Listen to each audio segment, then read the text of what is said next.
Welcome to SandCity Sports. I am your host, the Cape Cod Kid, artist formerly known as Andre King, and we are back again to bring you all the sports and current events news stories that you need to know. Folks, you can see we have a special guest. My dear friend, Mr. Alex Barros, is here. Thank you, Andre, for having me this evening. I appreciate it. More than happy to have you on the show. Alex is here for a number of reasons.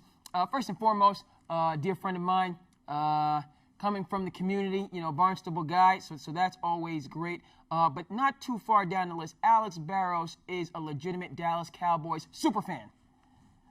He's not just a fan, folks. He's been on the show, he's been alluded to whenever I discuss the Dallas Cowboys, and I mentioned him, so you've seen the pictures of him at various Cowboys games, and there's going to be some more pictures on this show. But he is a Dallas Cowboys fan royalty, and so we need him on the show, okay, because the Cowboys are the main story. Even though we're going in we got to talk about the Cowboys, and so I don't go too far. Alex is here to kind of reel me in, okay, with some important facts and statistics, because he lives it, and I just comment on it mostly, and so very exciting stuff. So without further ado, we're going to get right into it. Alex, the first question that we're going to start off with, and I'm going to let you tell a story, because I'm not going to have a commentary. So the Cowboys, it wasn't the season it was supposed to be, okay? Obviously they didn't win the NFC East. Are you more impressed with the Eagles for winning the NFC? Are you more disappointed in the Cowboys? What are your thoughts on the Dallas Cowboys right now? It just ended. It was it's just over. So the feelings are very, and we know Jerry's doing what he's doing, but I don't want to hear from, I need to hear from the fandom in terms of your perspective, because Jerry, sometimes we don't know what to think, but what's your perspective on this season for the Dallas Cowboys? Well, Andre, I was debating whether or not I wanted to come on your show. It's tough times. It's tough times for Cowboys fans. Once again, 23 years, mediocrity, team lets me down again. It's tough being a Cowboy fan. Being in New England, grew up as a Cowboy fan ever since I was 9. Okay. Always admired them. Loved everything. Back in the days, they were the only thing was on TV back then. I didn't realize. We didn't have the ESPN. That's we true. didn't have this. We had the NBC and so forth. Yeah. And the Cowboys are always on there. So, being a diehard Cowboy fan, it hurts me to say that we will not be playing next week. But I look back at the Cowboys and how we set out the season, and high expectations, talented roster, and again we come up short with a losing subpar record. So I would definitely, for me personally, I would definitely have to say it's disappointing that the Cowboys are not in the mix when we start talking about the 2019-2020 playoffs in the NFL. Okay, so they're not in the mix, but you mentioned this is a talented roster. Yeah. You have Ezekiel Elliott, who got paid. You have Lawrence. Is it DeMarco? It's DeMarcus. Yeah. DeMarcus Lawrence on the defensive side of the ball, who got paid. We were talking, and this season has been such a roller coaster ride. They started off hot early. I think they were 5-6-0 to begin. Somewhere in there, and so the number for Ezekiel Elliott, excuse me, the number for Dak Prescott, reached up into the $40 million range. Yeah. Point of fact is that, are we disappointed because a lot of teams don't make the playoffs, or because this is a team that to start the season many people had favored to go to the Super Bowl. You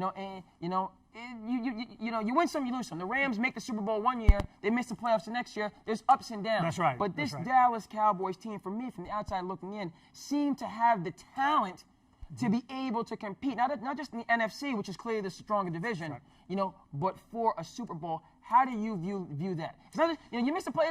You have a down year, it's one thing. But this was a team that seemed to have a roster in place, to really be able, to do something special. That's correct. And you here you have a team that was geared for the playoffs. They had the running back, they had the quarterback. They brought Cooper in. They gave up a first-round pick for Cooper. Yeah. Cooper does come in. That was a great move by Jerry Jones by bringing him in there, giving up the first round. Many people said that would not work. It did work for them. So here we go. Witten comes back off the broadcast booth, comes back on the team. And so they got a lot of things in place. They brought over the defensive coach over there. That was with Seattle. Okay. They bring him in there. Yeah. So this is the year. This is the year. This is supposed to be the year. So let's go back and look at it. They're 500 team against teams that had a winning record, a winning percentage, they were 0-5 against. That's not good. That means in the big stage, the big moments, the Dallas Cowboys were not getting it done. Not good at all. You have to perform at the biggest peak of just at the moment. If you're not performing in the moment, then there's a problem. So you look at the body of work and what they do, and I look at the coaching staff. The defense ranked 28th in defensive turnovers. Okay, so they're not producing the turnovers. Okay, the sacks on the quarterback, I think they were around that mid range, that 15, 16. I saw a stat for DeMarcus Lawrence, 1.5 sacks over the last 7 games. Yeah. We could, that's a different topic over there. But you talk about players. You hate to say the term getting paid and not performing. You have Zeke at the beginning of the year in Cabo. He doesn't get through training camp, becomes in a little bit overweight. He wasn't hitting the holes at the beginning of the season like he was supposed to hit the holes. The offensive line was in and out, piecing things together. But you have to perform. You have to perform. That's okay. We're very busy, folks. We're very busy. You have to perform in the big stages. So here we go, and you're talking about a moment to put away bad losses like the loss that they had against the Jets. Bad loss, right? You had you lose 13-10 at New Orleans. Drew Brees is out. Okay, you have a chance to make a mark there, and you don't. Okay, so now you are on a big stage. You come to Philadelphia in week number 16, and you win. This is a whole different show. This is a whole different narrative. Won't be having this conversation, right? We would not. You would be in the second season. Anything can happen in the second season. A team can get hot, this would be a footnote. Footnote. So you have seven of Philadelphia Eagles players out. Numerous injuries on both sides of the ball. Matter of fact, last time I heard, they were pulling players from the streets in Philadelphia to come and play. They might have found Mark Wahlberg. I think they did a movie where Mark Wahlberg made the team. He might have been looking to get in that game. Then they have this guy named Boston. He's the running back because they bring him from the practice squad. So that leads me to the coach in Wentz. They get the job done. Peterson, Wentz, even though, and again, Alex, just some perspective on this loss, and why many people, myself included, had the Cowboys favored is because the first game when Philadelphia was much healthier in Dallas, it was a one-sided affair. One-sided affair, defense showed up, got turnovers, got to the quarterback, caught them at a bad time, too, because they were on a losing streak as well. And Peterson Eagles guaranteed a victory going into that game. That's correct. That was all Cowboys, and we'll get the score for you on the screen. And after that game, many people, again, myself included, said that, again, the debate is over, that Dak, is the superior quarterback to Wentz. And so, again, in terms of how this season has been a roller coaster ride in so many capacities, just, again, perspective from a Cowboys fan, you win the first game handily. You're healthy. The Eagles are not healthy. This is, again, for all the marbles. And there's so much to deconstruct, but we'll start with 0-5 against winning teams, playoff teams, lifelong Cowboys fan, like Skip Bayless, who we get on. But what is your opinion of Jason Garrett? Well, I think when you look at Jason Garrett and you look at his body of work, okay, he has a winning percentage in regular season, I think about a little close to 600, give or take. Playoff record, he's been 5 times in the playoffs. Out of the 5 times he's actually won twice, okay? So, again, here we are, 2019, 2020, leadership. You have to make in-game decisions and get your team prepared to rise to the occasion on big moments. And when you talk about the Belichicks and you talk about the big-time coaches that are out there, Sean Payton, they rally their troops around for that big moment, and they deliver the product on the big moment. Well, I think Garrett never lost the locker room. I think the players played for him. That's okay. Because Skip Bayless calls him Coach Clapp. Well, Skip Bayless says he's not a motivator. Well, he says he's just vanilla. He's just kind of a nice guy. He's a good guy. By all accounts, he's a good guy. Somebody, if you met him, you talk to him, very down to earth, so on and forth, but he does not understand, the point that Shannon Sharp made again, you got 53 men in the locker room, you coach everyone fairly, but you don't coach everyone the same. That's correct. I got a chance to watch the great 30 for 30. They're all great, but the two Bills, about Bill Belichick and Bill Parcells, learned, it's just outstanding. But it talks about, Bill Parcells was a master at pushing buttons. And getting, the absolute most, and knowing how to engage that player in order to get the most out of those players. Obviously, Belichick and Parcells, they do it a different way, but they both are able to do that. Whereas Jason Garrett, and that was Skip Bayless's critique. I'm interested, but you say he's a leader. He hasn't lost the locker room. He did not lose the locker room, and losing the locker room.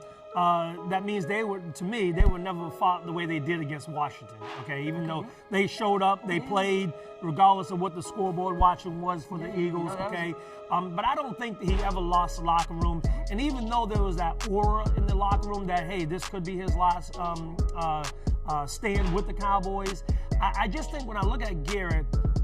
And I look at his preparation for game planning, taking away what the other opposing team likes to do. I think when I look back at his body of work, that does not bode well for me.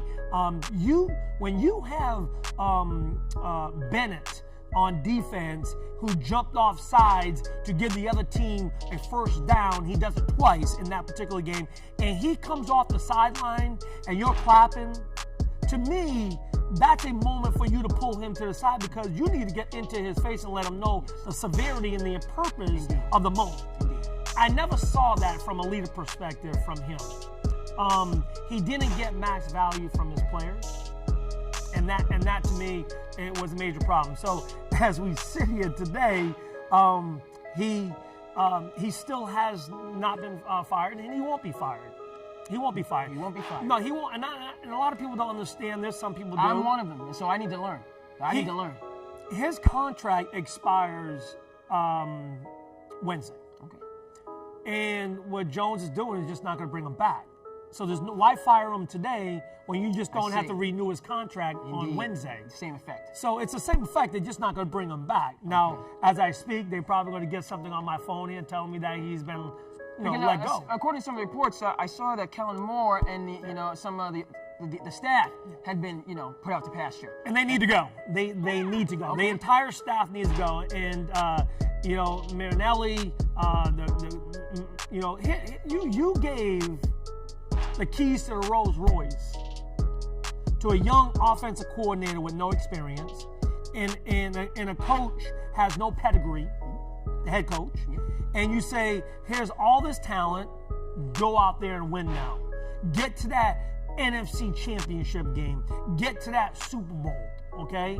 According to Vegas, based on, on paper, talent-wise, that's where they should have been headed. And they didn't. And they did not. And so that lies your problem right there. They need the defense was a problem, special teams was a problem, kicking was a problem. The depth of the team, everybody says we're talented, which we are, and I think Jones has put together a nice roster, but they're not being coached. Their scheme is a problem. Scheme is a problem. The ability to make adjustments. Again, when you talk about these coaches, again, Marcellus Wiley says it on speak. The separations in the preparation. And Belichick. The 6 Super Bowls. Particularly, when he builds these players up. Sean Payton. That roster. And Garrett just does not seem to have that capacity. At all. Nonetheless, what does, and I need some answers in terms of you talk about when. Bennett comes off the field and Coach claps. He's clapping because that's kind of his de facto. Right. That's his de facto posture. But for sports fans, and lifelong sports fans, you did have an individual, in the early and mid '90s, that was able to put the fear of God, into folks, and who to this day. His name rings out. Obviously, I'm talking about Mr. Jimmy Johnson. And I'm a basketball person. I'm not a football person. I'm coming from the back. So I need to listen and learn from, so when I listen to the Shannon Sharps, when I listen to Skip Bayless, when I listen to, Chris Carter, football people, Eric Dickerson, Marcel, talking about the game of football, because I don't have that background, and the way and the reverence in which they speak about Jimmy Johnson and the understanding that was clear, it's the same as Bill Belichick. You know, we have the Patriots way. You know, and whether you're Tom Brady, you know, many people think he's the greatest quarterback. Rob Gronkowski, many people think he's the greatest tight end. You know, or whether you're, you know, a Burkhead, you know, or something, you know, everyone is going to toe that line, and it's unquestioned. For somebody to get professional athletes, people who are making hundreds of millions of dollars, you know, to buy in consistently, to get that max effort, that is a unique, you know, and highly valuable skill. Going on and on. So we know that Belichick has it. And they said that Jimmy Johnson had it. Okay, I'm gonna get off my soapbox here for a second. But you had Jimmy Johnson, okay, and then you also had Bill Parcells, who's won everywhere he's been, okay, in Dallas. My view, you know, where I don't place the blame for the Dallas Cowboys on the coaching staff. I don't even place it on the players. Okay? For me, it has to do with Jerry Jones and his inability to step away. Here's my final point. I'm gonna kick it back over to you. You know, for me, the correlation that I draw, among others, is the Yankees. Dallas Cowboys are the most profitable sports franchise in the world. The Yankees are too. So I think, you know, it's comparable. Obviously, you have Jerry Jones and you had George Steinbrenner, RIP, for many years. The Yankees didn't have success, and I know this because I'm born in New Jersey and grew up in the Tri-State. They didn't have that success in the 90s. George Steinbrenner had to be banned from baseball for 2 years, okay, because he was out of control. And when he came back, he was a different person. He allowed his baseball people to make baseball decisions, and that's when the Yankees had the success of the 90s, 2000, so on and forth. Jerry Jones, since Jimmy Johnson left, you know, he needs to have how do you feel about that structure, you know, within your team and how it relates, you know, to them winning on the field? Now, again, Jerry's a very good businessman. He bought the Cowboys for just over $100 million. That's right. They're valued at well over $5 billion and going up. So he knows his business, you know. But but in terms of what you have to deal with, you're a fan. You know, you're paying the money, you're traveling the miles. They had a game in New Orleans, you were in the building. They had a game in Philadelphia, you were in the building. They had a game in Dallas, you were in the building. You know, 8-8, missing the, you know. Here's it, Andre. Jerry is going to do things the way he wants to. He's the one that's going out buying the groceries. It's his money.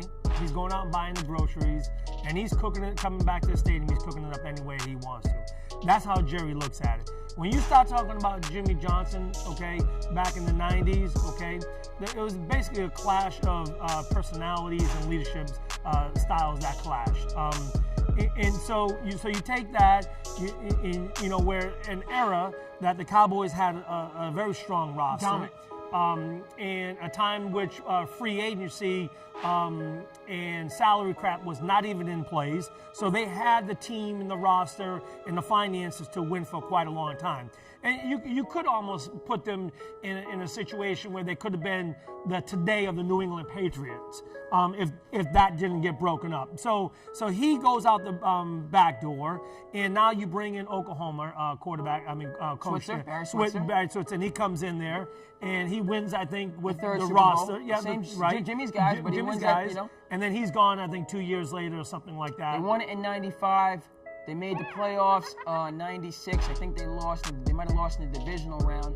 But then again, you know, we talked about this. Since then, and it's been 23 years, it's been 4 playoff wins. Okay. In 23 years. So you got 4. Okay. So you have.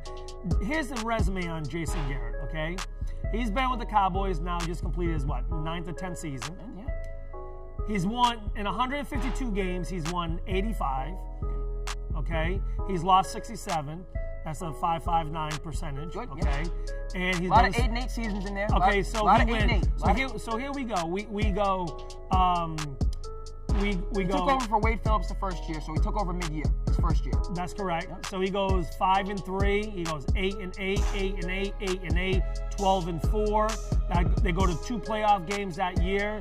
They only win 1. Okay, so they come back the following year. They go 4-12, no playoffs. They go 13-3, 1 playoff. They lose. That's the game they lost to Green Bay, I believe. Some tough calls in that game. Some tough calls that went against them. They come back the following year 9-7. Come back the following year 10-6. They make 2 playoff appearances, win 1. They lost to the NFC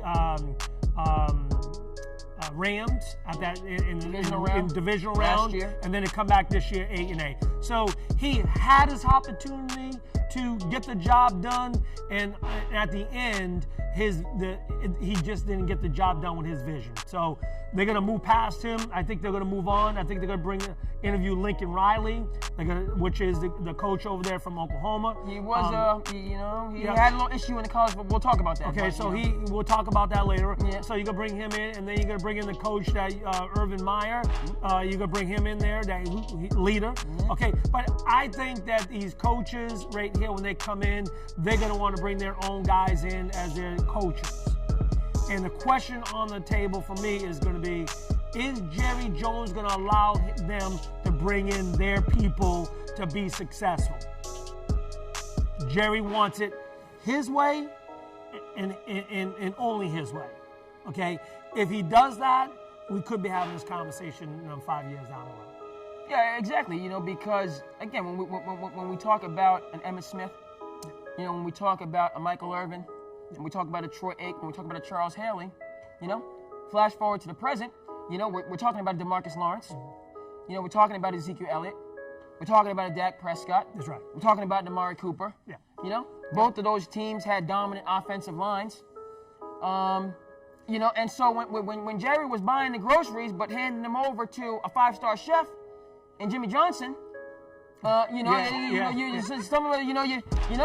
had Super Bowls for days, and somebody like myself, I argue, and I say, had he just allowed that to keep rolling, the same way that Robert Kraft allows Bill Belichick to do his thing, and Robert sits in the background and does his thing, we could be talking about the Cowboys having 5, 6, however many Super Bowls, and again, I don't, and maybe I'm harping on it, but it wasn't just Jimmy Johnson, that was put out to pasture. It was also Bill Parcells, who was there, who had a track record of turning franchises around and getting the job done.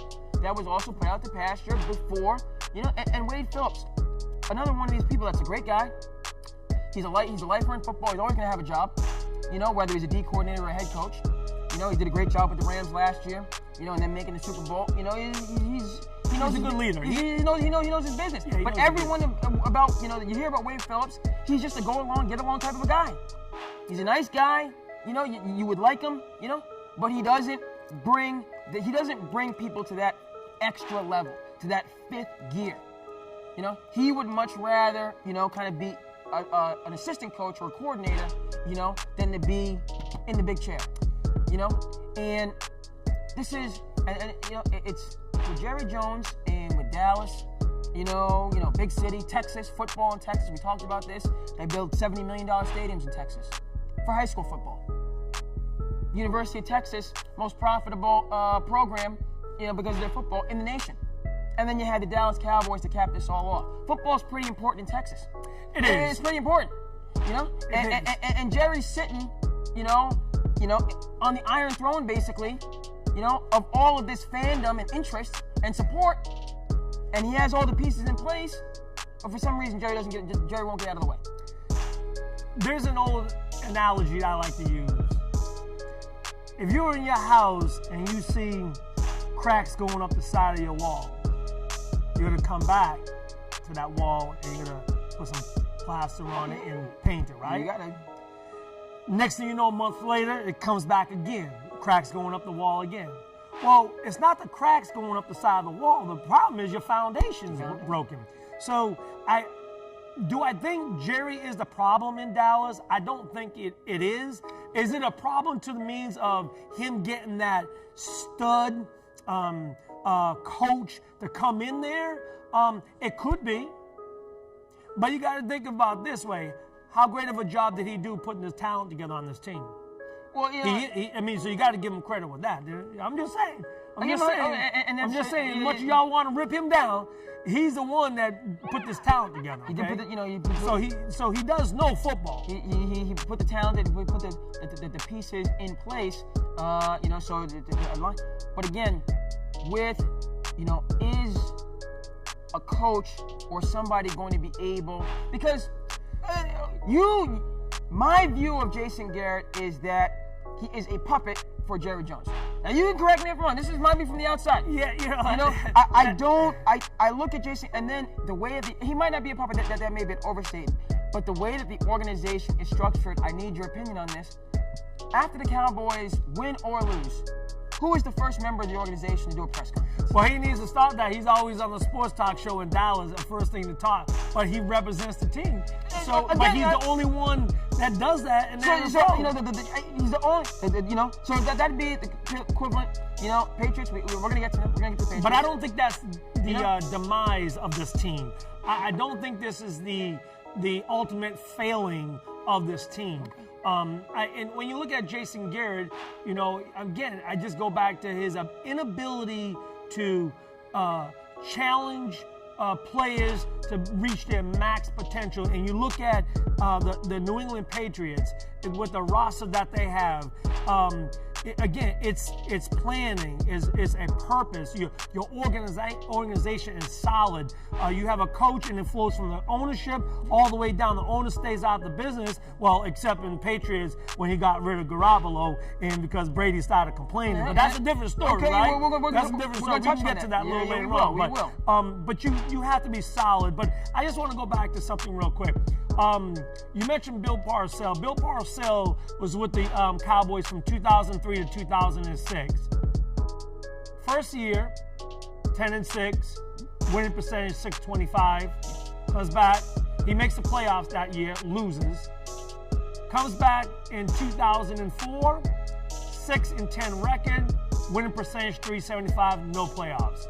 2005 comes back again. Bill Parcells that we're talking about, 9-7. 563 winning percentage, no playoffs. Comes back in 2006, 9-7, again 563 winning percentage, one playoff appearance, no wins. So you're talking about the Bill Parcells that was with the Giants when he was winning, he was dominating. Sure. Okay, he didn't get it done. When I look at his stats right here, he didn't get it done. Is that because of Jerry Jones? I can't put that on Jerry. They can't. All right, so we can move forward then. We can move forward All right, because so I was on firmer ground with Jimmy Johnson than I am with Bill Parcells. Okay, point taken. Point taken. There. That's an important contribution. Okay, so going forward, Alex Barrows, Dallas Cowboys superfan. How do you feel, or what do you need to see in order to feel confident going forward? Is the first part of the question. And then the second part, as I've alluded to, does it make a difference? That's what I also want to know, because it fascinates me, and I can't. The Dallas Cowboys are this big deal. The most profitable sports franchise in the world. Does it matter to this fan base, really, or in the end, if this team is going to improve or not in relation to your fandom? That's the second part. And the first part of the question is, how do you feel going into next season? Absolutely, the fans feel distraught. 23 years of not getting back to the Super Bowl. You have fan base going out, traveling to these games. You have fan base buying all the gear, representing the team. And, when I look at social media, I feel all the hurt. And you know what? This is the lowest of the low right now. I have to tell you that. This is the lowest of the low. What I need to see going in right now, I think, obviously, first thing, let Garrett walk away on Wednesday. Clean house with the coaching staff. You got to clean house. There's a problem. And it goes back to the cracks in the foundation needs to be changed. As a fan base, I don't have a problem with Jerry Jones. I really don't. Yes, he does need to stay out those radio shows, and let the coach do the talking for the team. But I like to see them bring somebody in there that is able to galvanize the players and to bring the talent together to win, to put self-gain, self-worth, self-value to the side and talk about team and team go forward. And then surround yourself with quality coaches to maximize the talent that the team does have, because you're talking about the NFC East, okay? it's not a juggernaut anymore. It's a two-horse race, basically. Correct. All right, and you have Carson Wentz up there, who is phenomenal. Major props to him for what he's done. He has a chance to move his team deep into the playoffs, providing that they get healthy and get Ertz back and get the Sanders kid back there, the running back. But I like to see Dallas step away.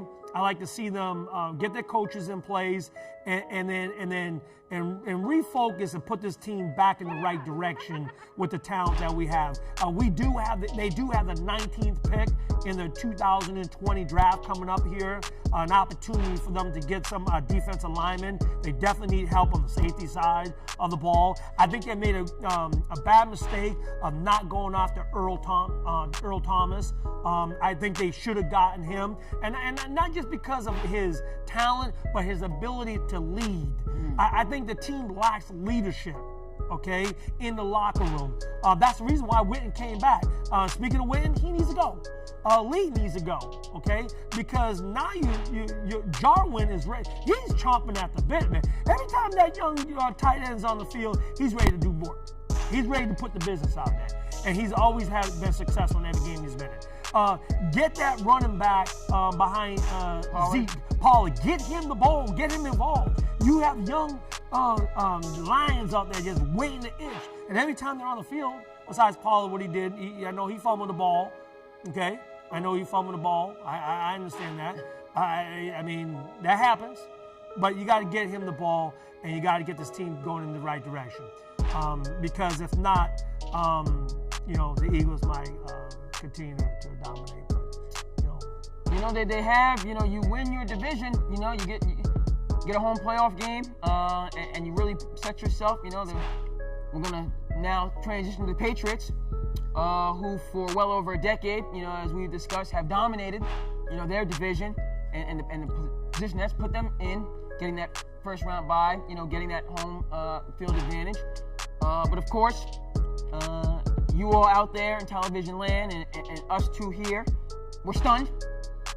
Yesterday, couldn't believe it when I was checking, I had to do a double take. I saw 27-24 with 15 seconds left. I thought the Patriots were going to kick a field goal to go in overtime. Just because anyway, that they were going to lose that game to the lowly Miami Dolphins. But they did. And so we have to look at, who is the most responsible. I'll start this, I'll start this off, in terms of who's responsible. And it's the players in the field. And we have discussed on this show, it's been mentioned that Gilmore, Patriots, Stephon Gilmore, I believe that's how you pronounce it right, is odds-on favorite for Defensive Player of the Year. Again, in terms of this season and the roller coaster that many teams have been on, that's why football is exciting, that's why it's great. But we started off this season discussing if the Patriots, New England Patriots defense, was on par with the 1985 Bears, was on par with 2001 Ravens, was on par with the 1986 New York Football Giants. I'm talking about Mike Singletary, I'm talking about Lawrence Taylor, I'm talking about Ray Lewis. That was the conversation about this defense. And you gave up 27 points to my boy, Mr. Ryan Fitzmagic. Okay? It's my boy.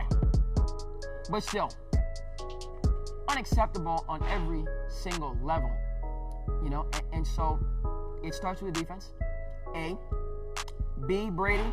And in all interest of full disclosure, maybe Alex, you can get to, you can speak more. But I didn't, they get them in a fantasy league, because I follow the box score, but I didn't watch this game.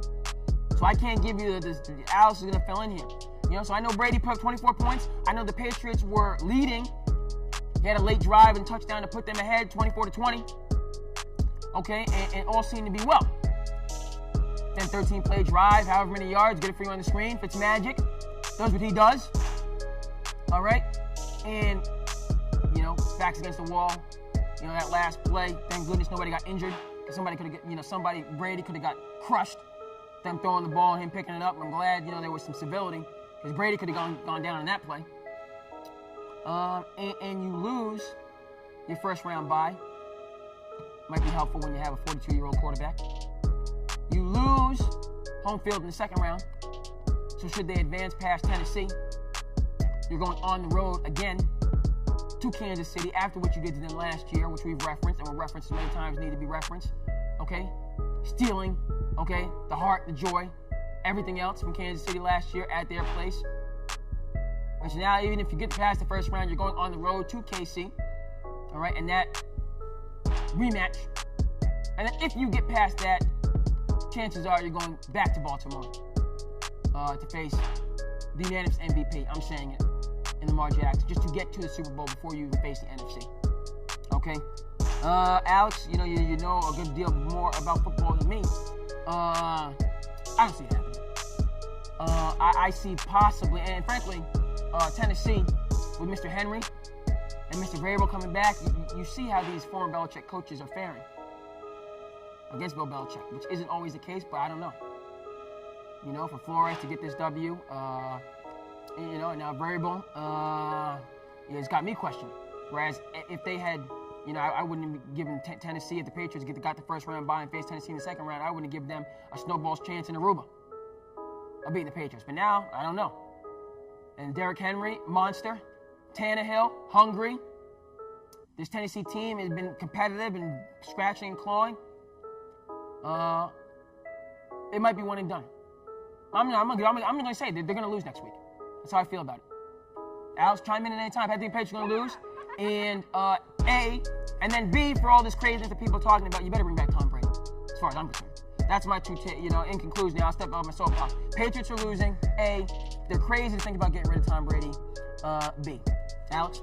Well, before I start, I got to be careful because a lot of my friends are Patriot fans. Yeah, I've seen. I have to be careful because I've seen the majority on social media. You stand alone for the Cowboys. I'm a sore thumb. You stand alone, and hundreds of everyone else. Listen, let me break down yesterday's game for you. First downs, 26, Miami, 18 for New England. That means that they will converting. They will keeping the Patriots defense on the field. Yep. That's important. Third down efficiency, 5 for 12 for Miami, 3 for 9 for the Patriots. Fair there.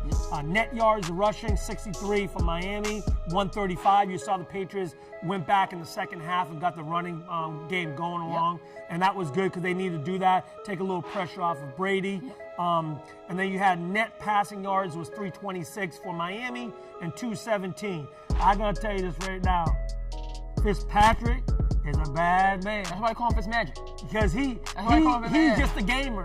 He's just a gamer. Indeed he is. He's just a gamer. He knows how to win. You can't take that away from him. And then the coach Flores, I tell you what. Well, he used to be the assistant coach, right?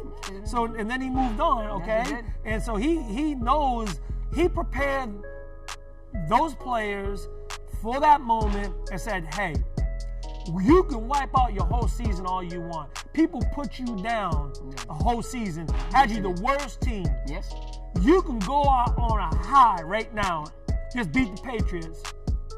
Right now, okay? Beat them right now, yep. Okay? So you talking about, when we was talking about the entire show about Garrett and motivating and Flores, that's motivation. Okay, you put it on the blackboard, the players can see it, and they're coming out and responding. You look at Fitzpatrick, 320 yards passing, 15 rushing, 2 touchdowns. Brady, 221 yards passing, 2 touchdowns, and guess what? 1 interception. I believe it was a pick 6. Pick 6, okay? That's points. Now the Patriots are accustomed to making points off their defense as well. Special teams, okay, pinning them deep in their kicking game. But hey, the bottom line is Miami came in, they wanted to win badly. Not saying that New England did. I said this the whole year, and I'll say this again. You got the greatest quarterback to go, and that's Brady.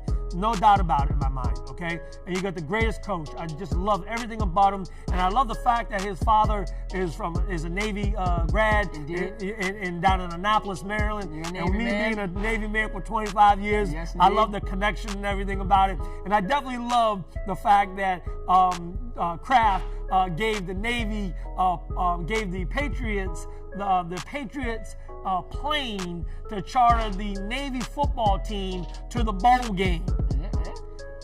So with that said, any concluding thoughts? Alex, thank you for coming on the show. We appreciate it so much. I didn't know what I was getting myself involved with. And I'm always gracious for you. I always appreciate your personality, who you are, what you stand for. You're cut from a good cloth. Okay, that's good. And welcome back anytime. I Absolutely. appreciate that. Thank you. Folks, that's going to do it. Go ahead and comment, like, and subscribe as you feel the need. I am your host, the Cape Cod Kid, artist formerly known as Andre King. We want to thank you from the bottom of our hearts for tuning in to SandCity Sports, and also thank Alex Barrows for being here today. And we will see you here back again the next time.